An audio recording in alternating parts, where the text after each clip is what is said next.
कि मेरा, इसी का नाम माया है। कि मैं और मोर तोर ते माया, ये मेरा ये तेरा, ये जो मेरा और तेरा है इसी का नाम माया है। इसलिए इस माया से हमें बचना है, छूटना है। और माया से कैसा बचा जाए? कि मेरा मुझ पे कुछ नहीं, जो कुछ है सब तोर, तेरा तुझको सौंपता क्या लागत है मोर। आदत बनाइए मेरा मेरा नहीं, हे ठाकुर जो कुछ है सब तेरा है।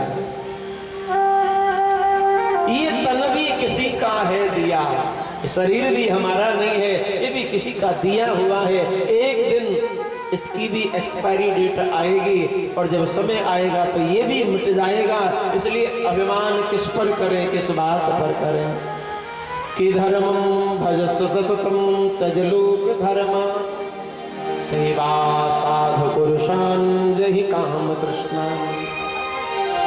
पिताजी, देहाभिमान त्याग करके धर्म का आश्रय लेकर के, धर्म दो प्रकार के होते हैं, एक धर्म एक परम धर्म।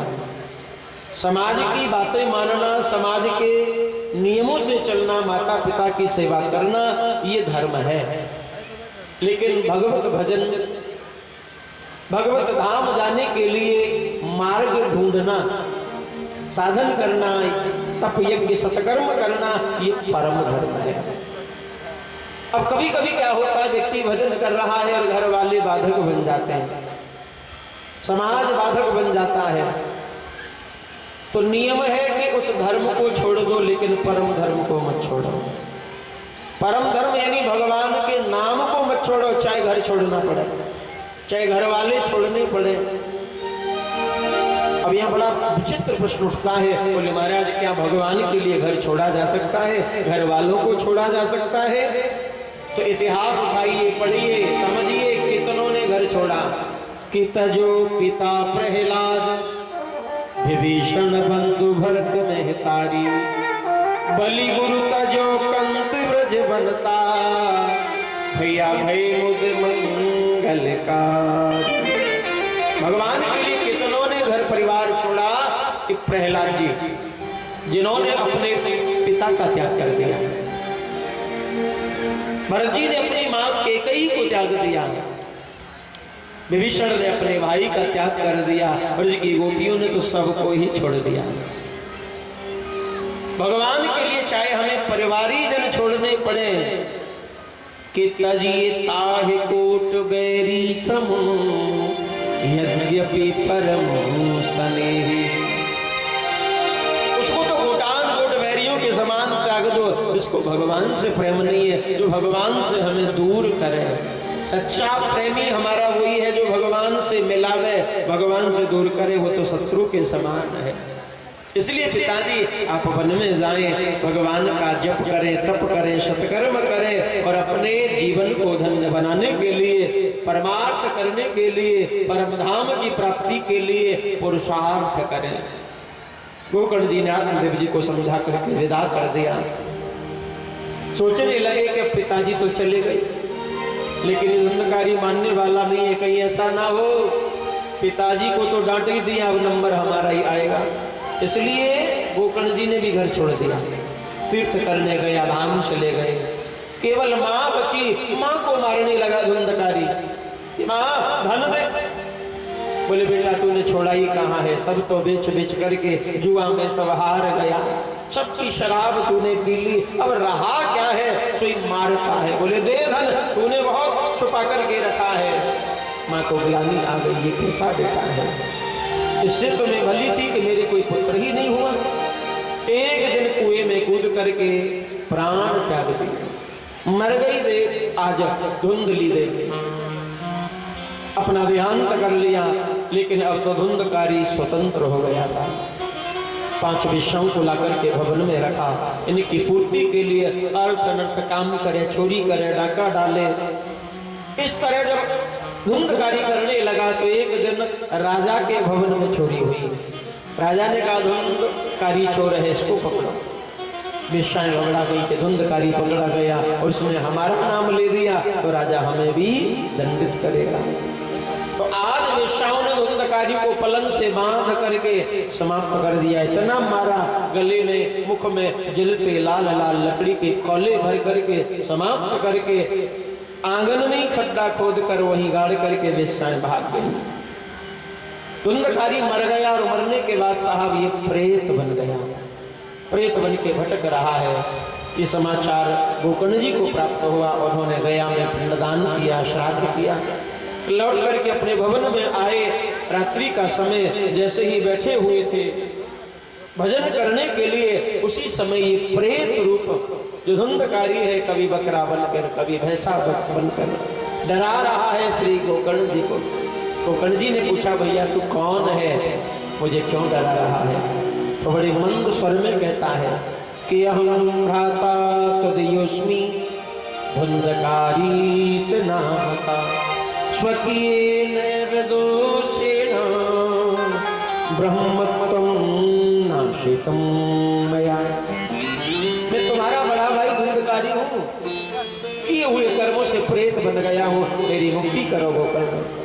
बोले रात का समय है, प्रातःकाल कोई उपाय करूंगा। प्रातःकाल सूर्य नारायण भगवान की उपासना करी और भगवान सूर्य नारायण ने प्रकट होकर गोकर्ण जी को उपाय बताया कि श्रीमद्भागवतान् मुक्ति सप्ताहं वाचनं कुरु। भगवान गुरु कहते हैं कि इसके कल्याण का एक ही सरल उपाय है कि इसके नाम से एक बार भागवत महापुराण की कथा करा दो, भागवत पारायण कराओ तो उसकी मुक्ति हो जाएगी। तो श्री गोकर्ण जी महाराज ने अपने ही भवन, अपने ही गांव में सभी गांव वालों को एकत्रित करके बड़ी सुंदर कथा कही। धुंधकारी एक 7 गांठ के हरे बांस में आकर के बैठा। 7 दिन इसने कथा सुनी है और 7 दिन की कथा पूर्ण हुई तो बांस फटा और बांस में से देव रूप धारण, मनुज रूप धारण करके धुंधकारी प्रकट हो गया। बोली भागवत भगवान की जय, श्री नारायण भगवान की जय। जैसे ही धुंधकारी प्रकट हुआ, इसने गोकर्ण जी से प्रार्थना करी, भैया आप धन्य हो, आपने मेरी मुक्ति कर दी। कि धन्यम भागवती वार्ता प्रेत पीड़ा विनाश। धन्य है आपकी इस भागवत की कथा के लिए, इसके प्रभाव से आज मेरी मुक्ति हो गई। विमान आया और विमान में बैठ कर के धुंधकारी भगवान के धाम चला गया। एक भागवत श्रवण करने से धुंधकारी की सज्जनों मुक्ति हो गई। अब तो गोकर्ण जी ने विचार किया, जब धुंधकारी की मुक्ति हो सकती है तो सबकी हो सकती है। तो यहाँ दोबारा कथा करी गोकर्ण जी ने और सबने बड़े भाव से कथा सुनी, प्रेम से कथा सुनी। पहली बार में सबके लिए विमान नहीं आया, क्योंकि साहब कथा के श्रवण से कथा के फल में भेद हो जाता है। कि जाकी रही भावना जैसी, जिसकी जैसी भावना है फल भी वैसा ही मिलेगा। अब मान लीजिए कथा हो रही है, कथा में श्रवण करने के लिए श्रोता तो बहुत आते हैं, लेकिन जरूरी नहीं है कि सबको मुक्ति ही चाहिए कि कथा सुनने से हमारी मुक्ति हो जाए। ऐसे तो बहुत कम श्रोता होते हैं। सच्ची बताना, आप लोग यहाँ कथा में बैठे हैं, क्या वास्तव में मुक्ति पाने के लिए बैठे? हाथ उठा करके बताइए, मुक्ति किस किस को चाहिए? नहीं चाहिए। बहुत से कम लोग हैं जो मुक्ति नहीं चाह रहे हैं। और मुक्ति मिल गई तो गजब हो जाएगा, ये सब इतना बनाया है, इकट्ठा किया, सब यही रह जाएगा। सज्जनों, मरने को मुक्ति नहीं कहा जाता। जो मर ही गया उसने मुक्ति देखी क्या कि मुक्ति होती कैसे है। मुक्ति शरीर से नहीं मिलती, मुक्ति मन से मिलती है। ये जो मन विषयों में अटका है, विषय भोग में फंसा है, इस विषय भोग से जो मन मुक्त हो जाए वो व्यक्ति मुक्त है, और जिसका मन में आसक्त है वो व्यक्ति बंधन में बंधा हुआ है। तो ऐसी मुक्ति किस किस को चाहिए? जिनका मन मुक्त हो जाए और ठाकुर जी के नाम में लगे, ऐसी मुक्ति तो सबको मिलनी चाहिए। कोकण जी ने कथा करी और सबके लिए विमान आए दूसरी बार में और सब भगवान के धाम पधारे हैं। ऐसी भगवान की कथा का प्रभाव 5 अध्याय की कथा यहाँ सनत कुमार जी ने पूर्ण करी। कीर्तन होने लगा, सभी संत कीर्तन करने लगे। श्री कृष्ण गोविंद हरे मुरारी, हे नाथ नारायण वासुदेवा। श्री कृष्ण गोविंद हरे मुरारी, हे नाथ नारायण वासुदेवा। गोविंद मेरी यही प्रार्थना है, भूलो न मैं कभी नाम तुम्हारा। मेरी यही प्रार्थना है, भूलो न नाम तुम्हारा। दिन रात होकर यही गीत गाऊं, दिन रात होकर यही गीत गाऊं। हे नाथ नारायण वासुदेवा, हे नाथ नारायण वासुदेवा। श्री कृष्ण गोविंद हरे मुरारे, हे नाथ नारायण वासुदेवा। कृष्ण गोविंद हरे मुरारी, हे नाथ नारायण वासुदेवा।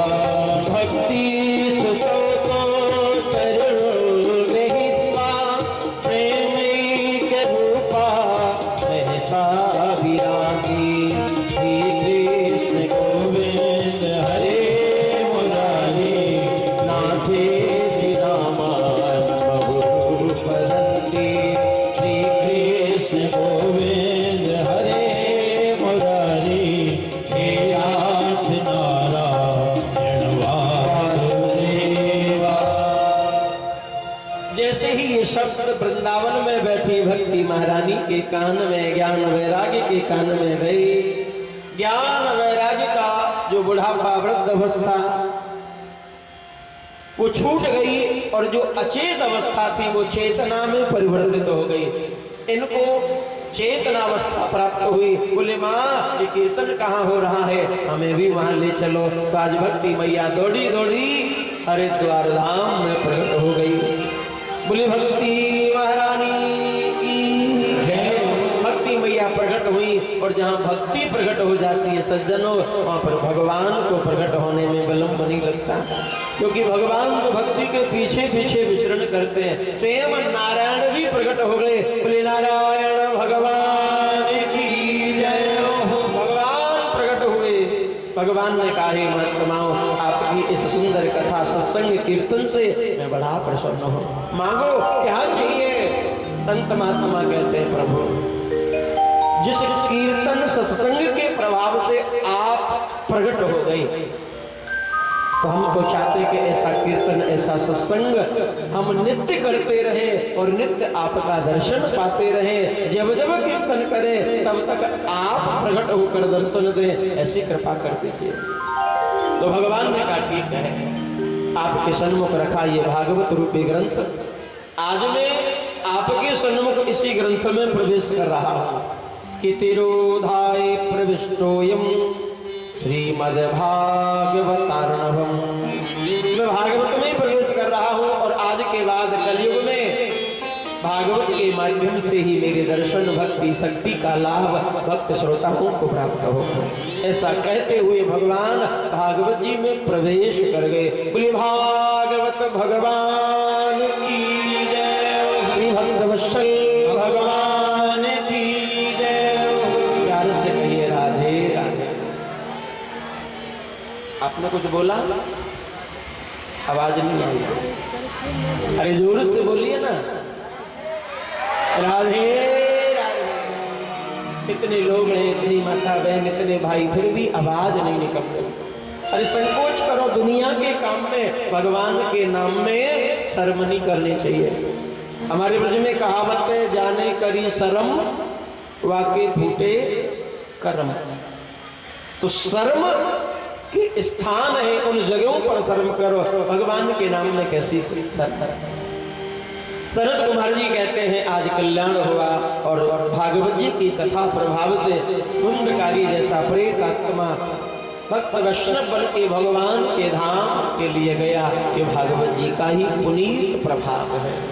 ऐसी दिव्य कथा, ऐसी पावन कथा, ये 5 अध्यायों की कथा श्री सूत जी ने 88,000 ऋषियों को श्रवण कराई। आज श्रीमद् भागवत कथा का प्रथम दिवस, भगवान की पावन कृपा, दिव्य कृपा से आज ये पुनः संयोग हम आपको प्राप्त हुआ है। देखिए, कामी ही प्यारी नारी जिम लोभी ही प्रिय जिम्मेदार। भगवान की भक्ति कैसे करनी चाहिए? बोले जैसे एक कामी पुरुष को स्त्री प्रिय लगती है, एक लोभी व्यक्ति को धन प्रिय लगता है, ऐसे ही भक्त को हर पल हर क्षण भगवान प्रिय लगने चाहिए, उनकी कथा प्रिय लगनी चाहिए। तो ये कथा हम सबकी बड़ी प्रिय है, हमारा मन इसमें लगे ऐसा प्रयास करते हैं। 1 वर्ष पूर्व भी हम आप सबने इस कथा का आनंद यहाँ लिया था। श्री रेणु यादव जी जिनके माध्यम से ये कथा यहाँ हुई थी, और उस समय इस कथा के आयोजन के लिए 4 लोग खड़े हुए थे। मुझे आज भी याद है, हमारे संजय भैया, दिलीप भैया और शोभा बहन, रेखा बहन, 4 लोगों का मन बना कि हम राम जानकी सोसाइटी को एकत्रित करके, संगठन तो बहुत बनाते हैं, मित्र मंडली तो बहुत देखी है, लेकिन श्रेष्ठ संगठन वही है जो केवल अपने आप को न जोड़े, पूरे समाज को, पूरे गांव को, पूरे क्षेत्र को भगवान से जोड़ करके सबके जीवन में भगवत भक्ति का एक पौधा रोपित कर दे। वही संगठन, वही मित्र श्रेष्ठ होते हैं।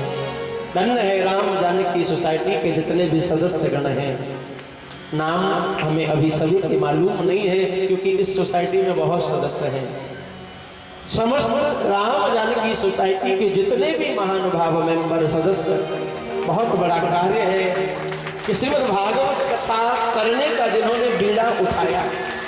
सज्जनों, भागवत कराना बहुत बड़ी बात नहीं है, लेकिन भागवत कराना सबके बस की भी बात नहीं है।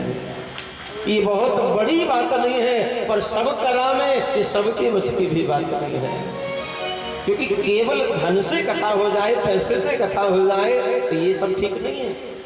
सबसे पहले तो मन चाहिए, उसके बाद मन की इच्छाएं, हम शरीर से कितनी मेहनत कर पाएंगे ये चाहिए, धन तो बाद में है।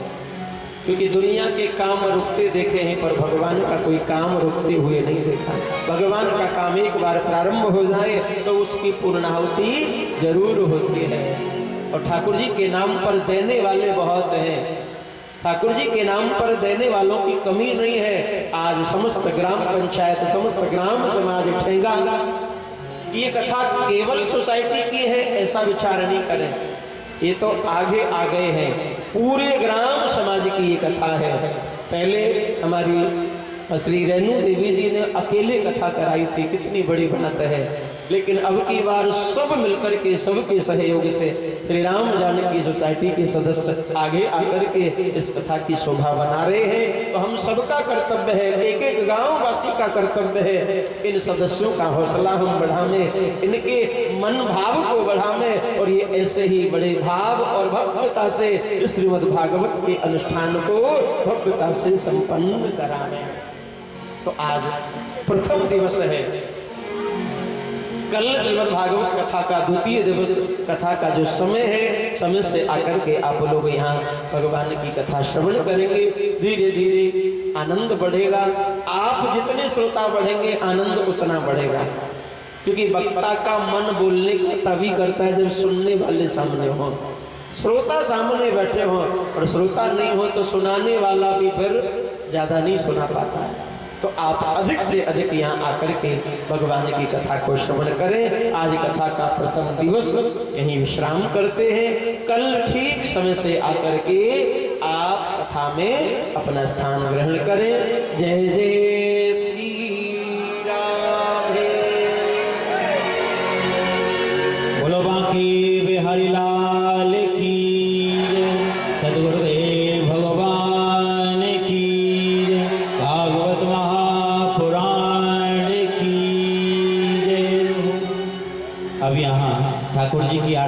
करेंगे बड़े भाव और प्रेम से। हमारे महंत जी मंदिर के जो महंत जी हैं वो खड़े होकर के यहाँ भागवत जी की आरती करेंगे। और जिनको भी यहाँ 7 दिन की श्रीमद् भागवत महापुराण की कथा यहाँ चलेगी, जिनको भी प्रातः काल यहाँ देवी देवताओं की पूजा करनी है, भागवत जी की पूजा, तो वो हमारे संजय भैया से मिलकर के वो यहाँ पूजा भी करा सकते हैं। ये जो कथा चल रही है, राम जानकी सोसाइटी के जो सदस्य हैं और जितना भी ये गांव है, ठेंगा गांव, पूरे गांव के सहयोग से श्रीमद् भागवत महापुराण की कथा ये यहाँ चल रही है सहयोग से। तो जिनका भी भाव हो कि हम ही यहाँ भगवान की पूजा करें, तो निसंकोच होकर के हमारे संजय भैया से या दिलीप भैया से उनसे आप मिलकर के यहाँ ठाकुर जी की सेवा पूजा कर सकते हैं। और ज़्यादा से ज़्यादा संख्या में यहाँ पधारें और ठाकुर जी की कथाओं का आनंद, झांकियों का आनंद, अब यहाँ ठाकुर जी के उत्सव भी मनाए जाएंगे, तो सभी धूमधाम से ठाकुर जी के उत्सव मनावें और ठाकुर जी की कथा श्रवण करें। अब हमारे महंत जी ऊपर आकर के भागवत जी की आरती करेंगे बड़े भाव और प्रेम से।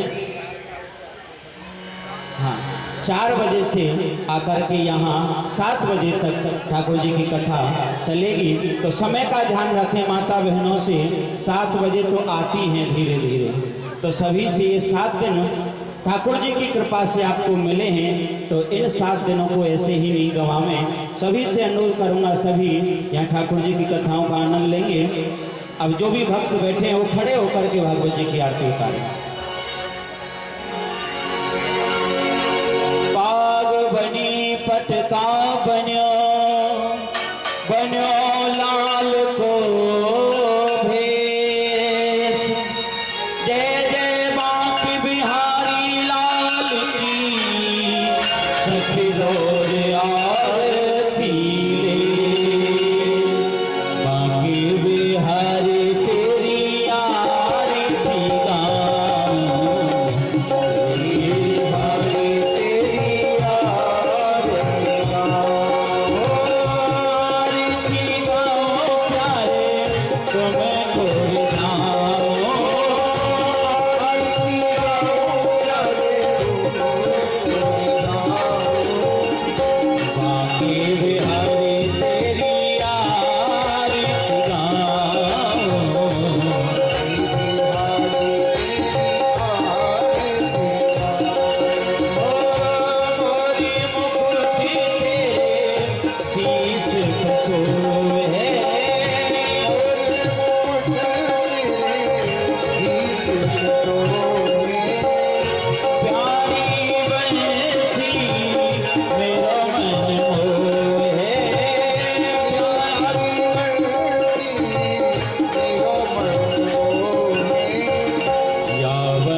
भवानी जय नमामि, त्वमेव माता जगदा